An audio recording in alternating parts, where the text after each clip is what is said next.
Paradise is exactly like where you are right now, only much better. I saw this guy on the train, and he seemed to have gotten stuck in one of those abstract trances, and he was going, and Fred said, I think he's in some kind of pain. I think it's a pain cry. And I said, pain cry? Then language is a virus. Okay, Jerry. I'll take her in. Right. Attention. Captains of crew, stand by to reverse polarity. Standard Class A security will be maintained upon landing. And until further notice, all hands will wear sidearms. That is all. Artificial gravity off. Grab off. Half flux. Half flux. Cut primary coils. Primary's cut, sir.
All clear, sir.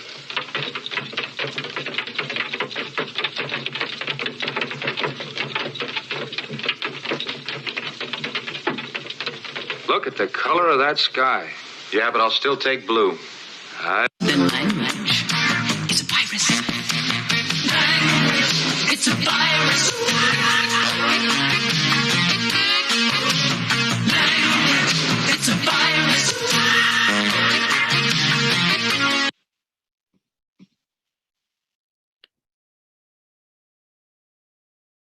Welcome back to another virus mythologies. I hope you are safe. I hope you are healthy. And I hope you will enjoy tonight's or today's or two mornings, depending where you are, episode of the virus mythologies. In the last episodes, we have been trying to outline a sort of exploration how a virus as a sort of biological entity, which is not alive and not dead, how a virus affects and infects language and what we call the semiosphere. Today, we will go a bit further and a bit deeper into the semiosphere, and actually we will start by two quite unexpected characters. The one is Angela Merkel, and the other one is, I'm warning you, yeah, quite unexpected or not, Jean Baudrillard. So what do they have in common? Let's start from Angela Merkel, namely on Monday, when Germany decided to soften some of the existing measures. For instance, bookstores were open, car dealers, bicycle dealers, and similar smaller shops. Angela Merkel was infected by the virus, so to say, to coin a completely new word. I mean, again, you can see how a biological entity influences the semiosphere. So Angela Merkel quite unexpectedly came up with a new word, which is called Öffnungsdiskussionsorgien. In English, it would be reopening discussion orgies. Quite unexpected from Angela Merkel, you would say, but I claim there is a deeper meaning in it. Spiegel, the German newspaper, described it as a new Machtwort. meaning a new power word. Well, I'm not sure whether I agree with that, but what I find interesting is precisely to analyze this word from the semiotic perspective, to put it like that. So it consists of three words. One is Öffnung, the other one is Diskussion, and the third is the Orgie, or three words in English: reopening, discussion, orgy. Of course, you would usually connect the opening with a sort of orgy, but what Merkel did is actually to identify the public discussion on the measures as an orgy. Now, I'm not an epidemiologist, I'm not a doctor, I cannot tell you what should be done and when and how, but I find this new word, which was a consequence of a virus directly, I find this new word very, very interesting. Why? I find it interesting from the political point of view. First of all, because it is a sort of double bind. It is a very paradoxical situation where we are, even those of us critical of governments, in a situation to listen to the governments, to listen to the doctors, to listen to the epidemiologists, but at the same time, they're becoming a kind of new technocratic elite. On the other side, you have an accumulation of conspiracy theories, an accumulation of science, and that was something what Angela Merkel was warning against. But as we know, the essence of a democracy is precisely freedom of speech and circulation of science. So the situation is complicated, and I want to approach it from the semiotic perspective. Namely, what interests me, and I hope it interests you as well, and it definitely interests our next guest, who will join me a bit later, but very soon, is how the virus, this invisible entity, not dead, not alive, infects language, and whether language itself is a virus. And here we come to Jean Baudrillard, a French philosopher who perhaps is, I think, a bit forgotten today, although he was very popular at some time. And I don't necessarily agree with all his points, but what brought me to Baudrillard was precisely following a kind of semiotic chain of signifiers from the orgy from the orgy which was mentioned by Merkel to the orgy mentioned by Baudrillard. Namely, Baudrillard is famous for coining the question, what are you doing after the orgy? It's a question he posed in his book, Transparency of Evil, where he even speaks about an epidemic of simulation, namely epidemic. And it's very interesting to reread Baudrillard's work again and see how often he speaks about viruses. So what was the orgy Baudrillard is referring to? I never believed I would speak about an orgy on live or whatever this is, but keep with me, and you will I hope hopefully understand what is the connection between what Merkel said and Baudrillard, and towards where we are going actually in a few moments. So the orgy Jean Baudrillard was talking about was, of course, the period of 1968, namely the period of sexual liberation, political liberation, a liberation of libidinal economy, not just political economy, but libidinal economy. You know, this dream that suddenly everything, even the impossible, will become possible. But what Baudrillard reminds us that at the time of an orgy or at the time of a liberation, we have to start to pose the question, what comes after the liberation? And what came after liberation, as per Jean Baudrillard, is that very soon this liberating emancipatory energy was commodified. It started to be part of a circulation of science, of a manipulation, and what is most important, passivization in a way. So what is the orgy today? The orgy today seems opposite at the first glance, it seems opposite to Baudrillard, in the sense that we don't currently have a massive liberation, people on the streets protesting.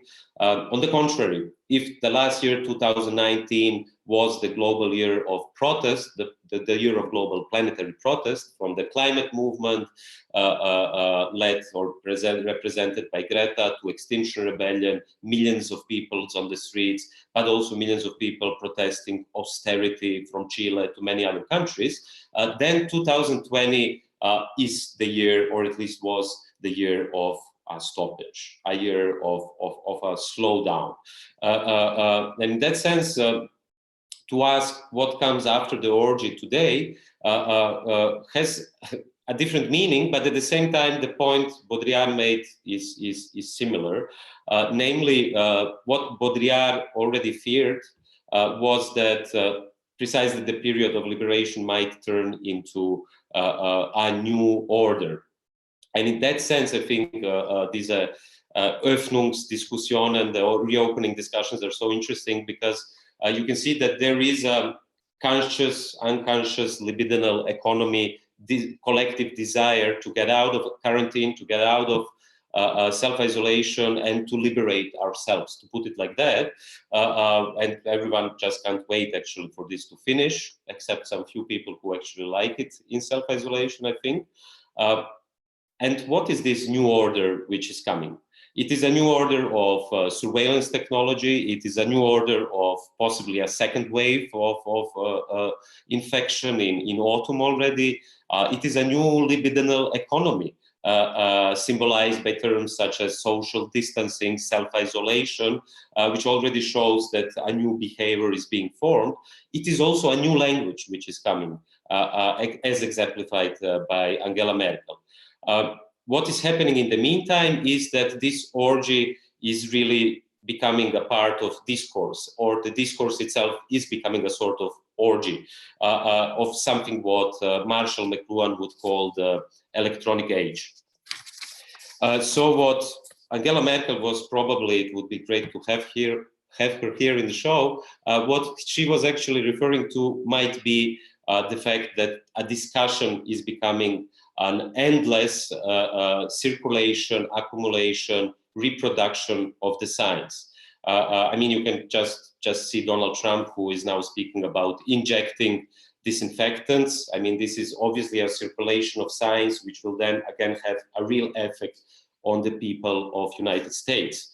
And Baudrillard is here interesting because he opens a new territory. In his early work, he was speaking about three values, namely the use value, the exchange value, and the sign value. But in Transparency of Evil, he's starting to speak about the viral, radiant value, which is able to infect everything, and which is a sort of metastasis of value. And this is how we come to Marshall McLuhan, whose work we will explore a bit more today. So to see how did we end up in this situation today, of this kind of acceleration of the accumulation of science, let us go back to the 60s and Marshall McLuhan.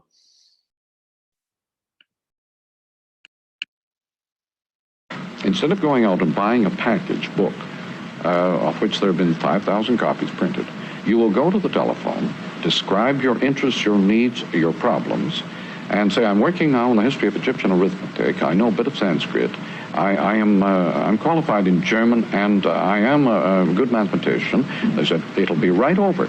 And they at once Xerox, with the help of computers from the libraries of the world, all the latest material just for you personally, not as something to be put out on the bookshelf. They send you the package as a direct personal service. This is where we're heading under electronic information conditions. Products increasingly are becoming services. What kind of a world would you rather live in? Is there a period in the past or a possible period in the future you'd rather be in? I'd rather be in any period at all, as long as people are going to leave it alone for a while. Just let go, just leave it now. But they're not going to, are they? No. So the only alternative is to understand everything that's going on and then neutralize it as much as possible, turn off as many buttons as you can, and frustrate them as much as you can. Frustrate them as much as you can. That's the message. But what is interesting in this short TV interview from 1966 is that even before the existence of internet and Amazon, Google, Facebook, big Silicon Valley companies, Marshall McLuhan anticipated what? He anticipated data extractivism. He even anticipated a sort of automated system governed by artificial intelligence, which will know better than you yourself about the kind of products you actually desire. And the products in the end are not products at all, but actually services or science. It can even be science. McLuhan, of course, can be, again, criticized and approached from different perspectives. Many think that his term global village is a bit too optimistic. You can also accuse him of technological determinism. His views on family and society and modernity were rather conservative. But I think Marshall McLuhan remains a very relevant thinker, especially today. And there is a connection between Marshall McLuhan on the one side and Roland Barthes on the other side. Namely, both of them published their first books, so to say, not the first one, but the books which would become really important in the 50s. Marshall McLuhan published his Mechanical Bride in 1951, and Roland Barthes published his Mythologies in the mid-1950s. And what both have been doing from a perspective of communications theory, although Roland Barthes was much more influenced by de Saussure, by structuralism, psychoanalysis and Marxism, McLuhan was maybe rather influenced by Desjardins and his term of noosphere, but that would come later. What both did is to analyze the popular, the mass culture, and within this analysis to come out with critical patterns and tools for understanding not only our present, but also our future.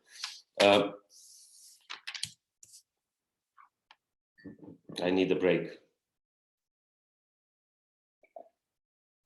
And by the way, you can make popcorn or whatever if you want to stay with us. We're going on for one hour more, and Franco Berardi Bifo is joining in very soon.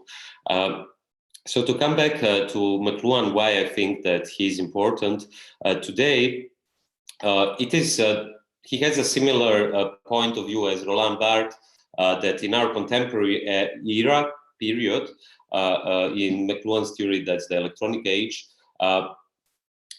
the critical capacity of the human mind is being transformed, and instead of that we have a return to mythology. That's what McLuhan says, very similar to Roland Barthes. What is also important is, of course, his insistence on the form and how the form changes the content. His famous message, the medium is a message, which would later be reformulated into the medium is a massage. Sounds a bit funny, yes, but he wanted to point out that technology is affecting the sensory body of the humans and their nervous system. So from here, we actually come back to the future, but before we come to year 2020, we have to go to the 80s when the electronic age really accelerated, and something such as virus became part of our digital world.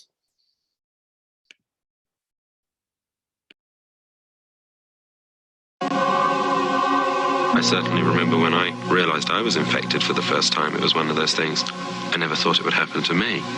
Well, I'd heard about viruses, and some friends of mine had already been infected, so I knew pretty quickly that's what it was. But there's always a shock when it suddenly happens to you. I was infected about 6 months ago, so I was one of the very early people to have been infected. Everywhere that I've worked so far, it's been there. I felt as if I'd been burgled. Virus have to do with computers?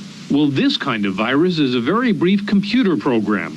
written to attach or integrate itself into other programs it finds in the computer circuits. It hides inside them, then does whatever damage its creator wants. Let's say there's a virus hidden somewhere on this floppy disk, which is sort of the magnetic card on which programs are often stored. If I put this disk in the computer, whether I'm writing a book or doing my taxes or just playing a game, I am very much in danger of infecting any other disk I put in that machine. That's because once inside the computer, the virus is designed to reproduce like a real virus. As it searches for programs to infect, it can spread from one disk to another, from one computer to another when people share the programs on their disks. Sometimes the computer virus even mutates, so it's impossible to trace. So this was late 80s, two advertisements from 88 and 89, and you can see already this parallel between the biological virus and the digital virus. And what they have in common is precisely the fact that they replicate and they can also mutate. They can become a new entity by its pure replication. Today, we can see that also the coronavirus became part of our digital world, and that we actually cannot make a distinction. That's my main point, a distinction anymore between the biological and the digital. The virus, as Merkel showed, already became part of what Barth would call logothesis, the coining of new words. And what's happening actually is that the virtual and the viral go hand in hand. To quote Baudrillard, it is because the body itself has become a non-body, virtual machine, that the viruses are taking over.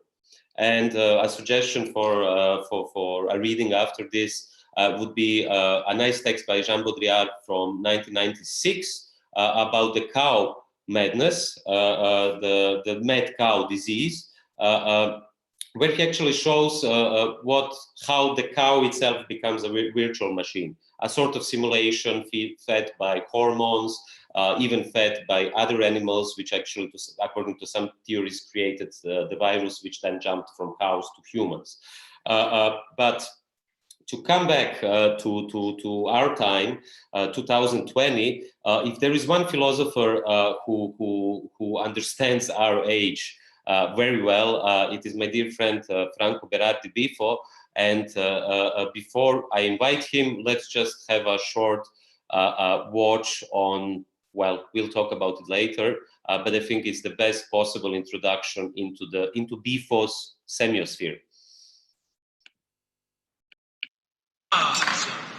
Trasversalismo panico, nomadismo schizzoide, dittatura del significato, proletariato in precarizzazione, tempo liberato dal lavoro, temporalità proletaria sottrattiva, sottrazione sociale generalizzata, manifestazione non violenta, difesa con armi leggere, creativismo isterico, maudadaismo, poetica sensuale ironica, deterritorializzazione, riterritorializzazione, soggettivismo isterico, femminilizzazione generalizzata, sovversione creativista, rimozione del soggetto. La felicità è sovversiva quando si collettivizza.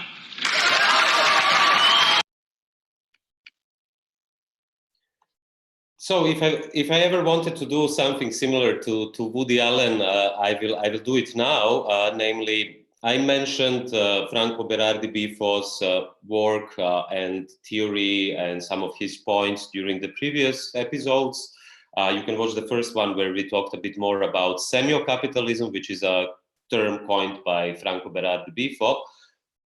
And I always wanted to do something what Woody Allen did in Annie Hall, namely in that movie from 1977, a year which is very important to Franco Berardi Bifo, which was also a year when McLuhan was still alive. So let's break the fourth wall, whether or simulate to be breaking the fourth wall. And after our short clip, Bifo will finally join us. Yeah, now Marshall McLuhan deals with it in terms of it being a high high intensity, you understand? A hot medium. What I wouldn't give for a large sock with horse manure in it. Which he uses essentially What do linear. you do when you get stuck on a movie line with a guy like this behind you? Wait a minute, why can't I just give my maddening. opinion? It's a free country. He can give you. Do you have to give it so loud? I mean, aren't you ashamed to pontificate like that? And the funny part of it is, Marshall McLuhan, you don't know anything about Marshall McLuhan's work. Really? I happen to teach a class at Columbia called TV, Media, and Culture. So I think that my insights into Mr. McLuhan, well, have a great deal of validity. Oh, do you? Yeah. Well, that's funny because I happen to have Mr. McLuhan right here. So yeah, just let me come over here a second. Oh, I heard what you were saying. You know nothing of my work. You mean my whole fallacy is wrong. How you ever got to teach a course in anything is totally amazing. Boy, if life were only like this.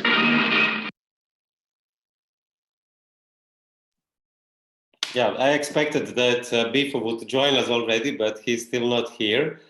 He will come, and let's see whether he will say the same as McLuhan said. Oh, here he is. Franco. Coming.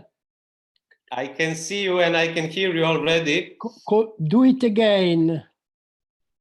What should I do again? Should I? The connection. I've lost you. But I can hear you, Franco. Can you see me? Yes, I can see you. So it's okay. Wonderful. I don't see you, but you can't see me. Maybe it is something on try to open, click. You should be able to see me somehow. I can see you perfect. Okay. You see me? But I can hear you, Franco. Yeah. Can you see me? Yes, I think there is a small delay in sound, but let's try to talk. I mean, this is a great chance to start the conversation like this, with this small technical incapabilities. Aha, someone is telling me, have you opened your, do you have your YouTube opened? Yeah, I have Let's close it. To close one of two. Yeah, now just close the YouTube. I am now, okay. I don't see you, but go ahead. You don't see me. I think you, but anyhow, you know how I look. I look even worse. I have more hair than you saw when we were last time in Vienna. But you look very well, Franco. Yeah. I have Let's close it. To close one of two. Yeah, just close it. Stop. It's crazy. What happens? What am I doing? It is a bit crazy. Let me see. You still didn't open the Zoom, or? Yeah, I am in Zoom now. Okay, this is a bit funny, but you can hear me, right? Yeah, I can hear you. And there is no delay anymore, I think. I think it's fine now, Franco. Now it's fine. Except you cannot see me still, right? Yeah. Okay, but you can listen to me and I can see you. But then, yeah, how will you see? Can you see the Zoom? Yes. I saw Marshall McLuhan, I saw Woody Allen, and I show myself saying incomprehensible things, like as usual. So can we maybe start from Marshall McLuhan, because I know you have been referring to him in your work, but there is a difference between you and Marshall McLuhan, of course, which is the technological determinism, I would say. Or did that change in the meantime? Could you perhaps tell me what is the relevance of Marshall McLuhan today? You know, what is not relevant anymore? You know, McLuhan has opened the way to the understanding of the contemporary transformation. I mean, the relation between the media and the anthropological framework in which we live is a contribution of McLuhan. McLuhan is very closed in a strange way. He is very close to two writers that I am rereading now 40 years after, and that I consider absolutely crucial for understanding what's happening now and what will happen next. The two writers are William Burroughs and Philip Dick. McLuhan is a sort of mix of Burroughs and Dick in the field of philosophy.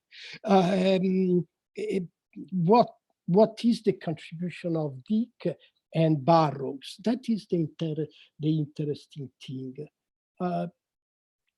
Can I tell you something about that? Absolutely, because I have been reading your diary of psychodeflation, where you actually quote William Burroughs and his famous quote that language is a virus from outer space. So maybe you can also refer to that. How do you read this? Yeah, you know, when everybody started to talk about coronavirus and the pandemics and so on, I tried to change the course of my readings, and I read sort of novels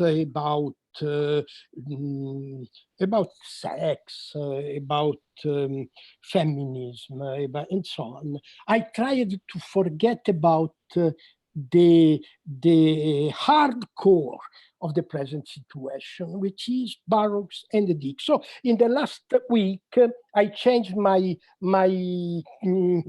customs every week. Every week I try to read things different and see movies different. So in the last week, I started rereading The Electronic Revolution by Burroughs, The Job by Burroughs, and some crazy interviews of Philip Dick. What is the point with them? You know, William Burroughs had a genial idea when he says that the virus is the trigger of human language. Actually says that the human language is a sort of virus which is stabilized inside the organism. So he says at a certain point we are totally pervaded by that virus, and we cannot stop. Look at me. You cannot stop talking. You cannot stop talking with yourself, inside yourself. Try to stay silent for 10 seconds. I mean, interior silence, and you will find an organism, a viral organism, which is antagonizing your desire to stay silent. This is the idea of Burroughs. The virus has pervaded and mutated the human animal. This is also, he says, it's a sort of schizophrenia, because it's the origin of schizophrenia, of the schizophrenic feature of the human nature. What is actually language? Language is the introduction to another word, a word distant, different, divergent from the word of daily life, of the experience, of the perceptual experience. So, well, then comes Philip Dick. Philip Dick has the idea that actually each of us is living in a different perceptual universe, slightly different maybe, but the history of the humankind is the continuous interweaving and conflicting and diverging and converging of our different perception of the world. Well, what has it to do with the present situation? Well, first of all, the virus and the relation between the virus and the language. But secondly, which is more interesting maybe for the future, is that every mutation in the in nature in general, in the natural evolution, but particularly in the human conditions, is induced by viruses, by units of matter and meaning that induce a sort of divergence in the continuity of the living organism. Well, we have entered a moment, a phase, a long phase maybe, of mutation, of the relation between the language and the body, between the bodily organism and the intellectual body. Well, you know that in the year 1977, once more, William Burroughs wrote a small books that is not known. It was published in 1979 by a publisher of Berkeley, San Francisco. I don't remember the name of the publisher. The title of the small book was Blade Runner. Everybody knows that Ridley Scott made a movie which is based on a novel of Philip Dick, Do Androids Dream of Electric Sheep? Well, forget about it. Of course, the novel is by Dick, but the title is from Burroughs.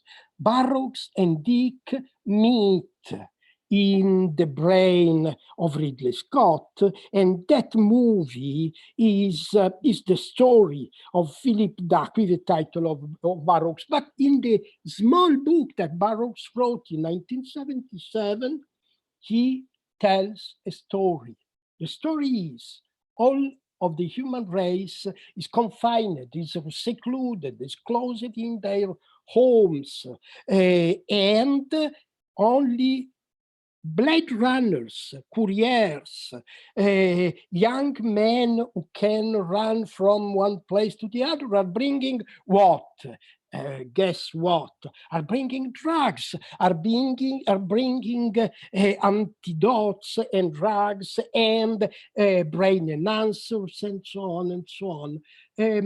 Well, that story, that small book of William Burroughs is really anticipating the crazy story that we are living nowadays. Stop me because I can. Yeah, I was just about to stop you because you mentioned the year 1977, and this year is crucial. I mean, in your book, After the Future, you write about it, and I think today it's becoming relevant again because of many reasons, of course, which is the speculation after the financialization, what you call semio-capitalism, but also because of music, punk music mainly, but also David Bowie.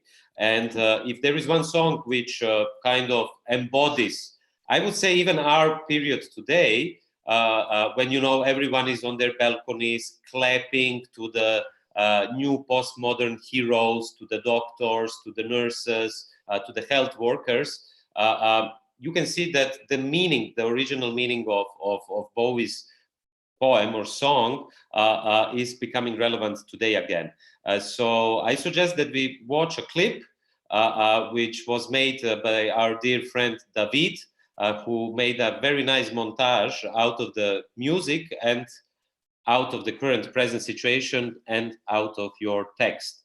So before we show it, I want to be sure, Franco, that you see it, because it will be shown on your screen in the Zoom. Perhaps you minimize Zoom. Maybe you can maximize it somehow. Okay, I try. It should be somewhere down in the computer among the other icons. And it's a blue circle with white inside. You can see me now. You are beautiful. No, but you're looking the past, or can you see me now? Yeah, thank you. I'm fine, yes. But I think you were watching the YouTube clip, or not? Are you watching me now on Zoom? I'm not sure. This is mad. It is as if the two of us got lost in the semiosphere. Can you see something? What can you see on your screen, Franco? Nothing. I see your face. You see my face? Yeah. Fantastic, finally. I mean, it's an ugly face, but let us show you the clip. Are you ready for the heroes? Okay, this is yeah. Funny, okay. You can hear me, right? Yeah.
And we are back.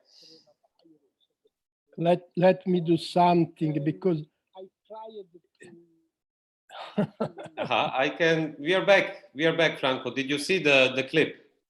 I saw the clip. Yes. Do you hear me? Yeah, I can hear you. I see you. Yeah, I think now it's perfect. And you know what?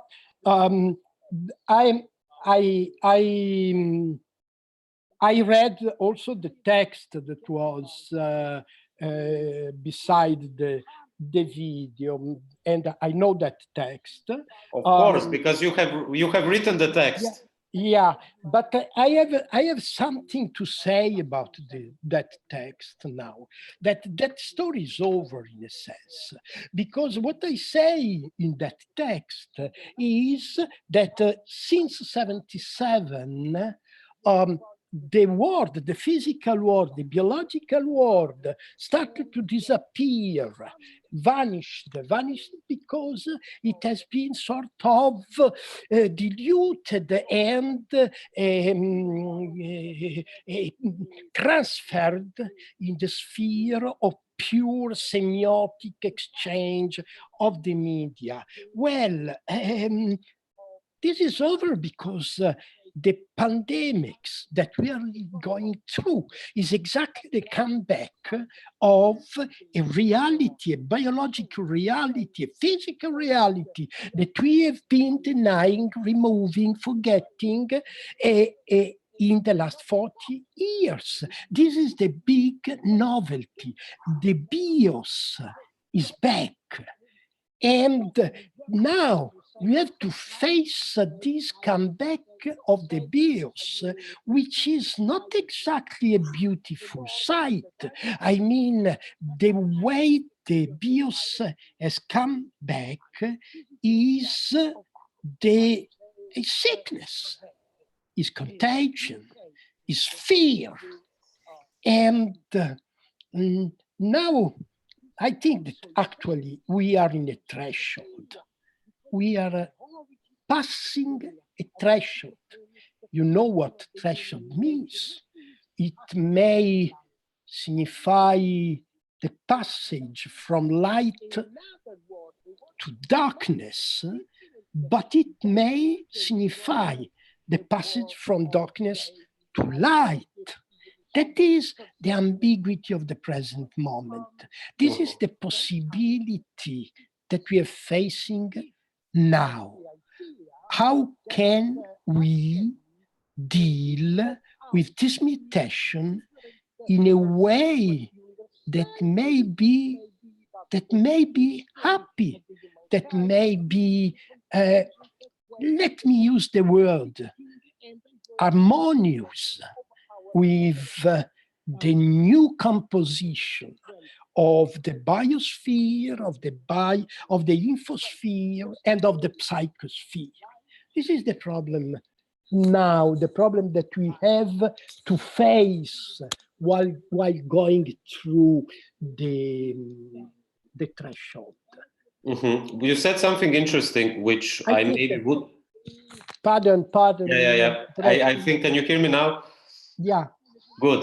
You said something interesting, which I maybe didn't expect. I mean, you said the comeback of the biological, which is completely true, of course, but wouldn't you agree that what you have at the same time is that billions of people are confined to their homes? They are basically living an online life.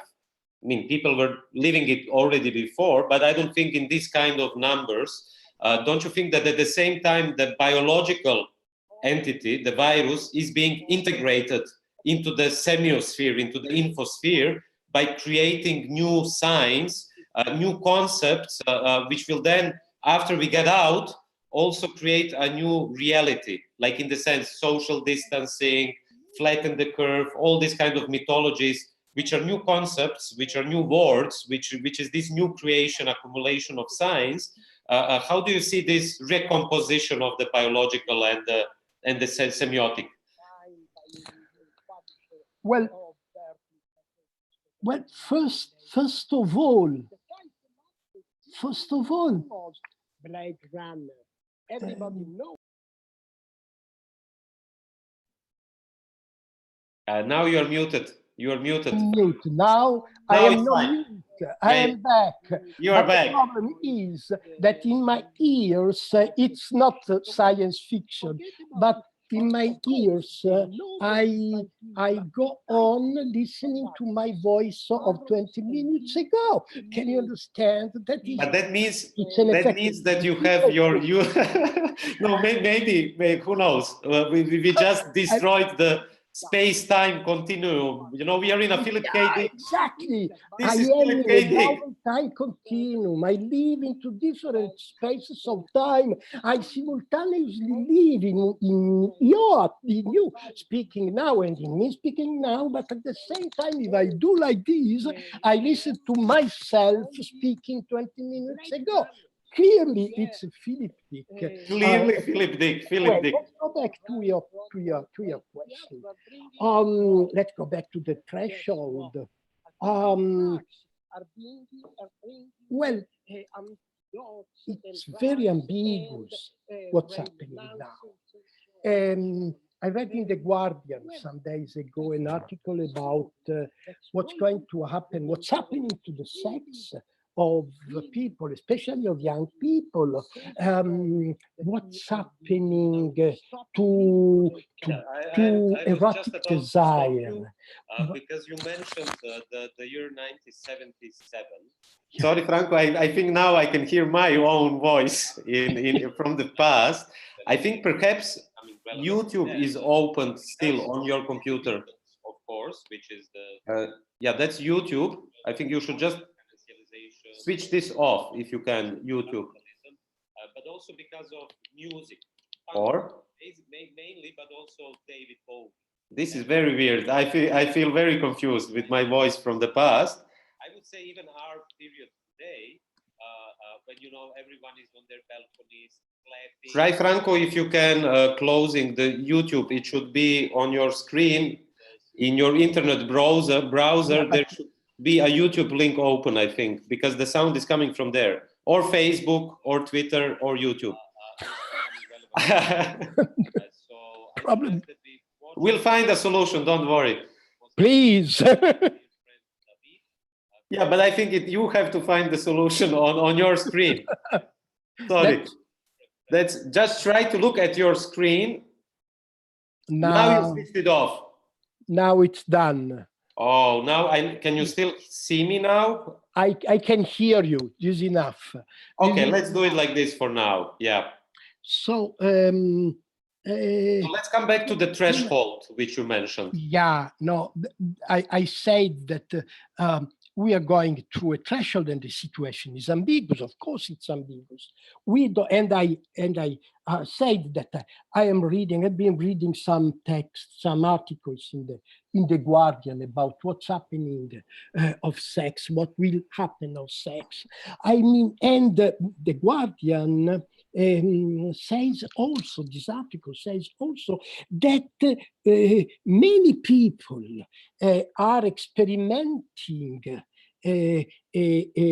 online seduction, online sex as a new possible dimension for pleasure, as a new possible dimension for sensibility. But I don't know, it's too difficult for me to imagine this kind of translation of transfer of sensibility in the online dimension. But it's something that is happening and will probably happen for a period.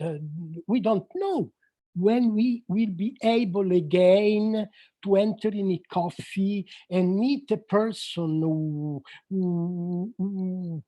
likes us and we like him or her, and we kiss him or her 20 minutes after meeting. And when will it be possible again? Will it be possible again? Anyway,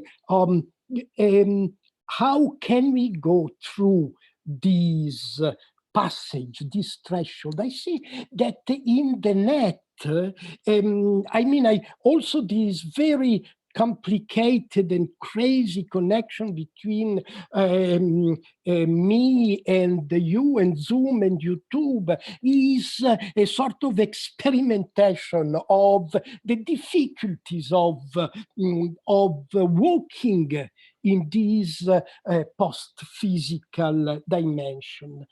But we have to focus on the main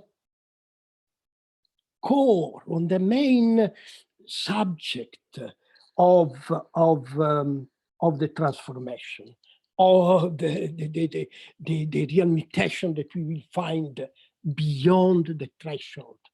I think that we are definitely coming out from the age of expansion, and we are entering in a dimension in which the horizon is extinction.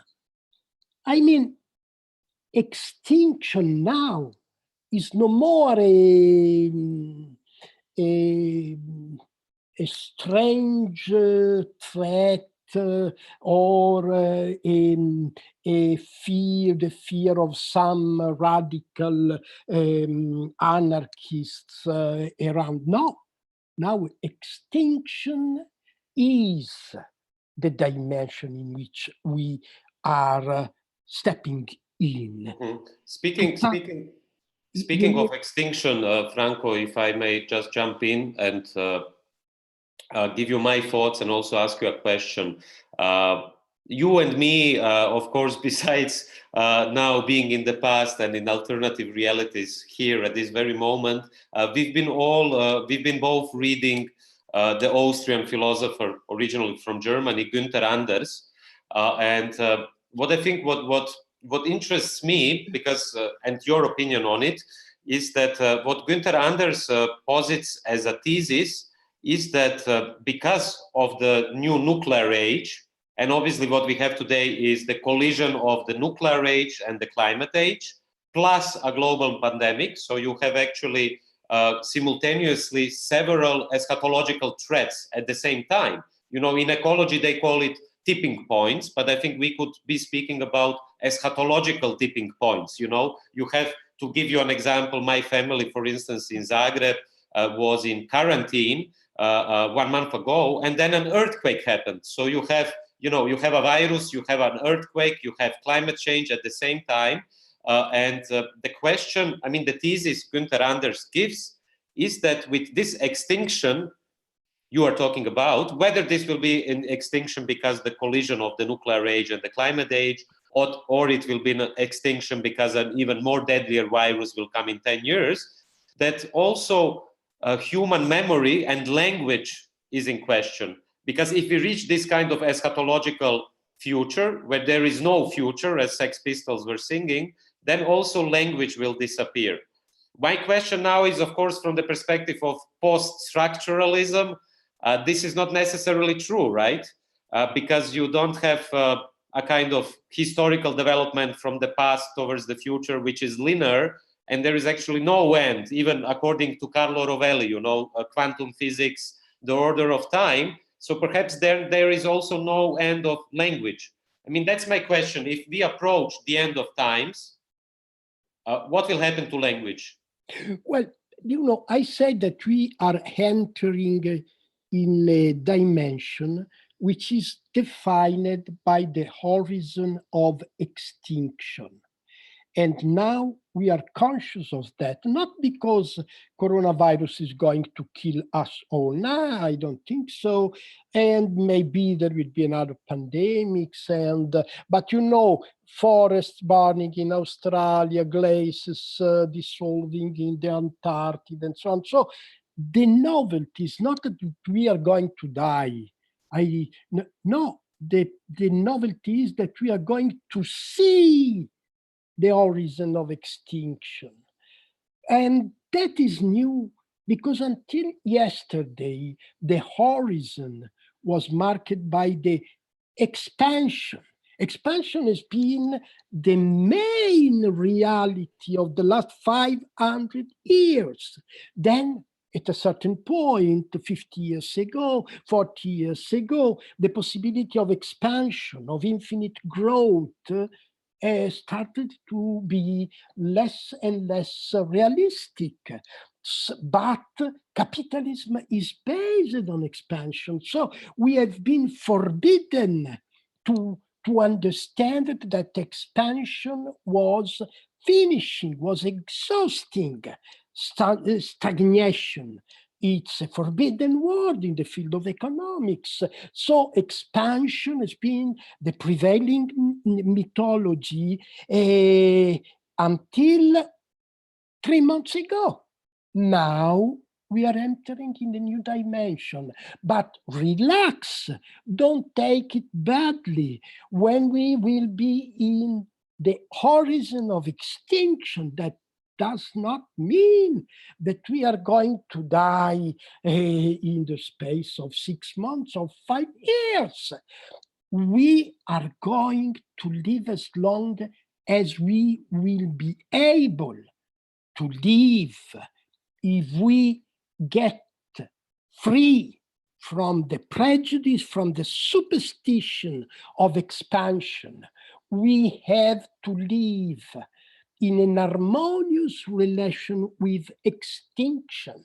That is the novelty. The novelty is not that we are going to die. The novelty is that we are going to know that we are mortal. We are mortal organisms. We are organisms, so of course we are mortal. That is the novelty, you see, coming back from that superstition, coming back from that obligation, from that limit that expansion was for us. And finally, peacefully entering the space of extinction. Of course, I know that things are going to be much more complicated than so. You know, I don't think that one scenario will prevail. Many scenarios will prevail in the coming months. But the important is to reshape our expectations of the future from the point of view of our mortality, which means of our tenderness, fragility, and sensuousness. Mm-hmm. I would come back to the question. Can you hear me? Yeah, yes, great. perfectly. To the questions you opened in your book, End, the phenomenology of the end, especially the last part of the book where you talk about a sort of cognitive mutation, which is connected to automation, which is connected to artificial intelligence.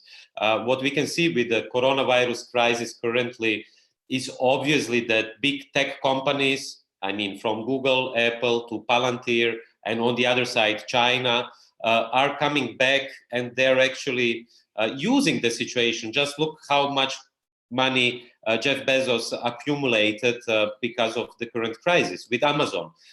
So what you can see is that perhaps this situation, I mean, surely will also create an acceleration of everything which was already bad before this moment, you know, especially what you call mutation in your work. So my question again is, could you tell me, I mean, what is your opinion? What is the role of language and subversion, poetry in this new composition, which will be an even more surveilled society, obviously, once we get out of quarantine? So the role of language, the role of poetry, the role of subversion.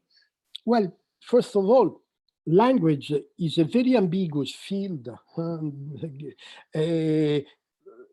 When you say that technology is expanding, you also imply that the automation of language has been going on in the past and is going now full steam, is proceeding now, this automation of language. For instance, let's think about the explosion, the obvious enhancement of the online dimension. We are obliged to stay online all the day long, and more and more people are starting to enter the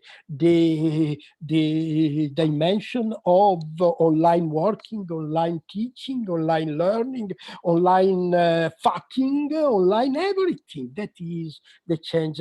Does it mean that the mutation will be univocally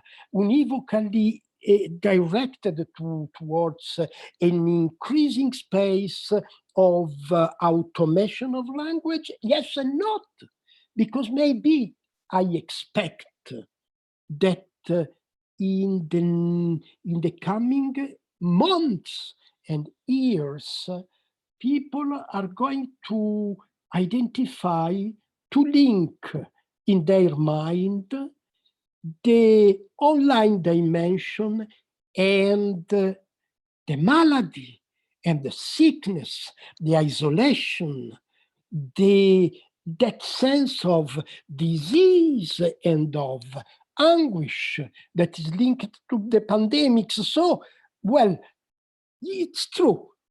Automatic language is expanding, but at the same time, it's becoming more frail, more precarious, and our mind is playing an ambiguous game with being online. Yes, I have to be online, but tomorrow I want to get free from this. Can I get free? But, well, you refer to another dimension, or to another side of what we call language. A language which is the language of sensibility, language not communication of symbols, but language as a research for sensuousness. Poetry is exactly this non-functional, non-automatic level of language.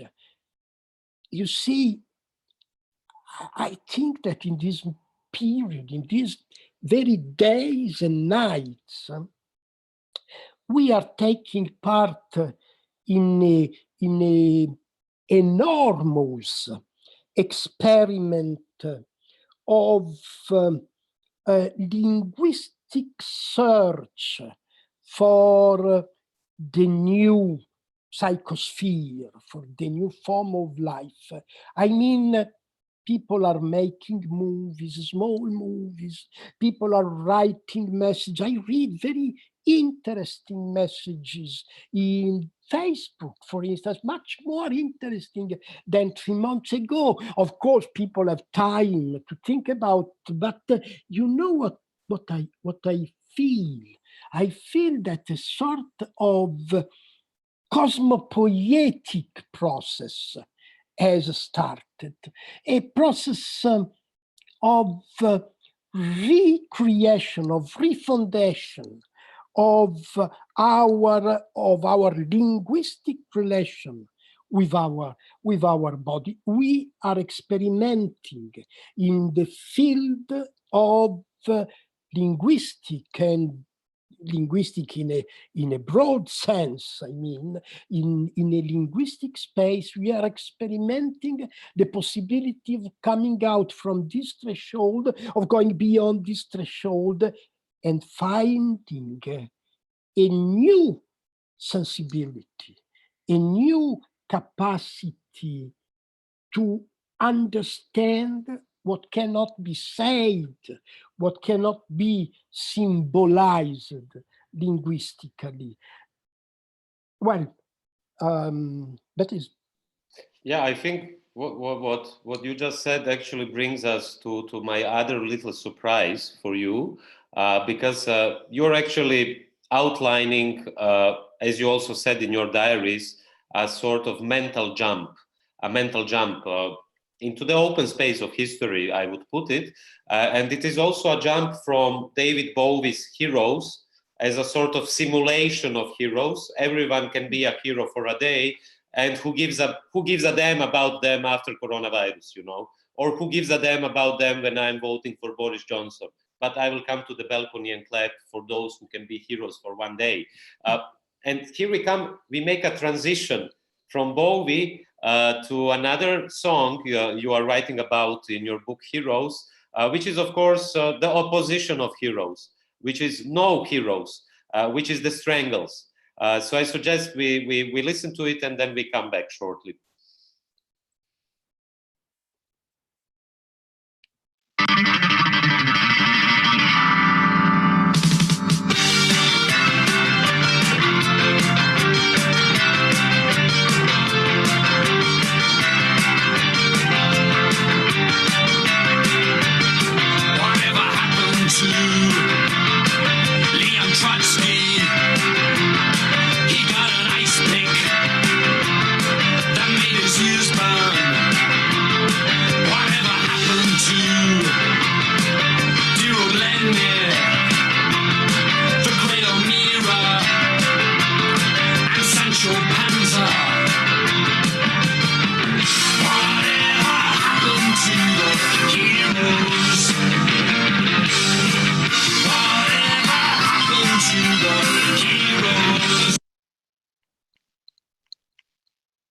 And we are back.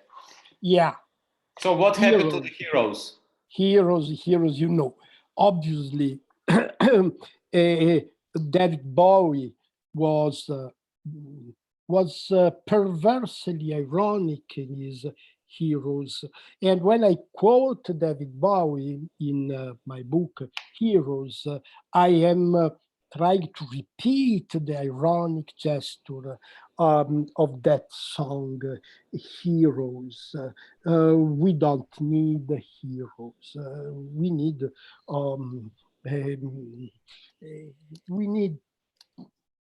love. If I can say, we need sensuousness. We need. But so, what is the hero in that case? The hero of Bowie is someone who has exalted the sense of his or her individuality, but has lost the sensuous relation with his or her body. Now, I see that we are not in an heroic situation. Yes, I know there are people who are sacrificing their life, workers, sanitary workers, who are defying the virus despite the neoliberal reform has destroyed their possibility and has destroyed the hospital, the sanitary system, and so on and so on. They are heroes if you want, but I don't like to use that word in any situation. What we need now is to forget the heroic Faustian mythology of modernity, which was based on the eternity of the expansion, on the idea that expansion is an eternal possibility. That delusion now is over. But we know very well that the capitalist class, better the capitalist machine, will try at every cost to impose the infinite growth again, the infinite acceleration again. And now the challenge is how can we really create an alternative,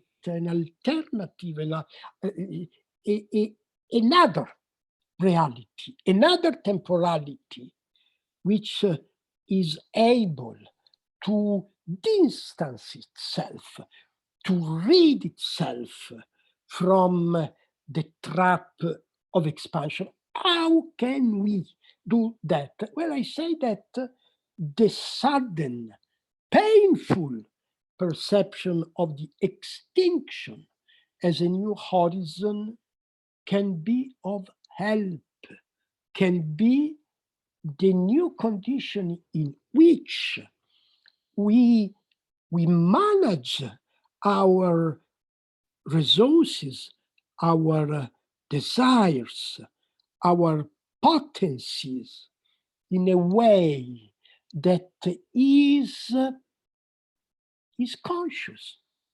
Conscious of what?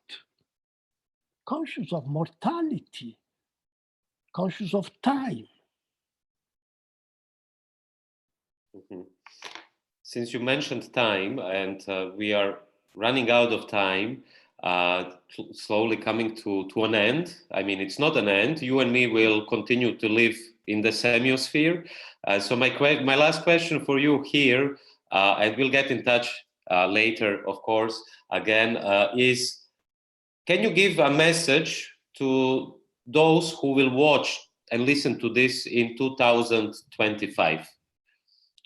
The message. I know it's a tough cookie, a tough question. We didn't plan it, but if you could think of it for someone who will watch it in 5 years. Yeah. Well, many people think that we have to go back to normalcy, to normal times.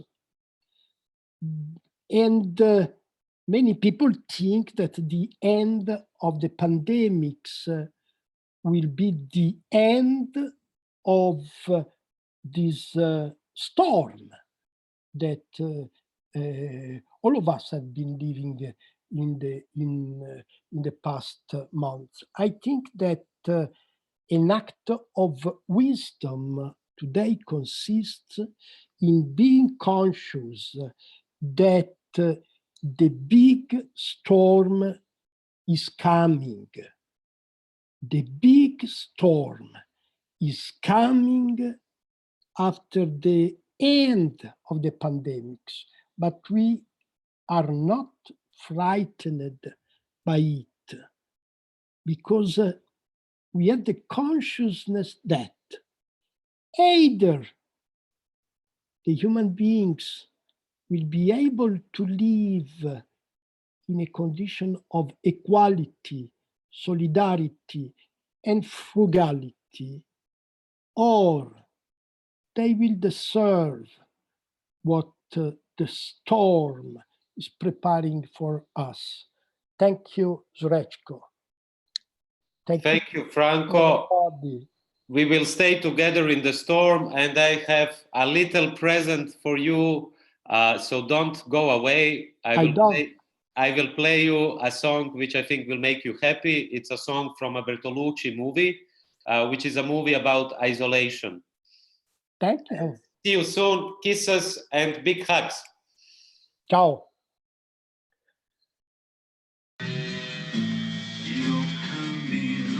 Mentre dorme la città,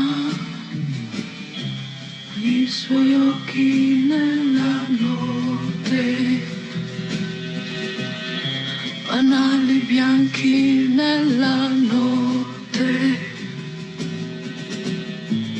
una voce che mi parla, chi sarà?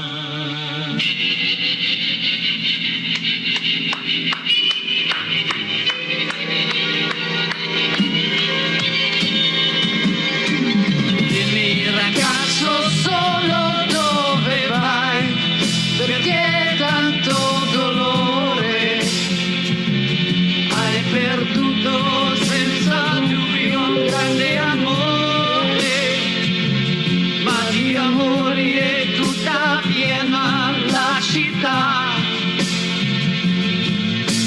No, ragazza sola, no, no,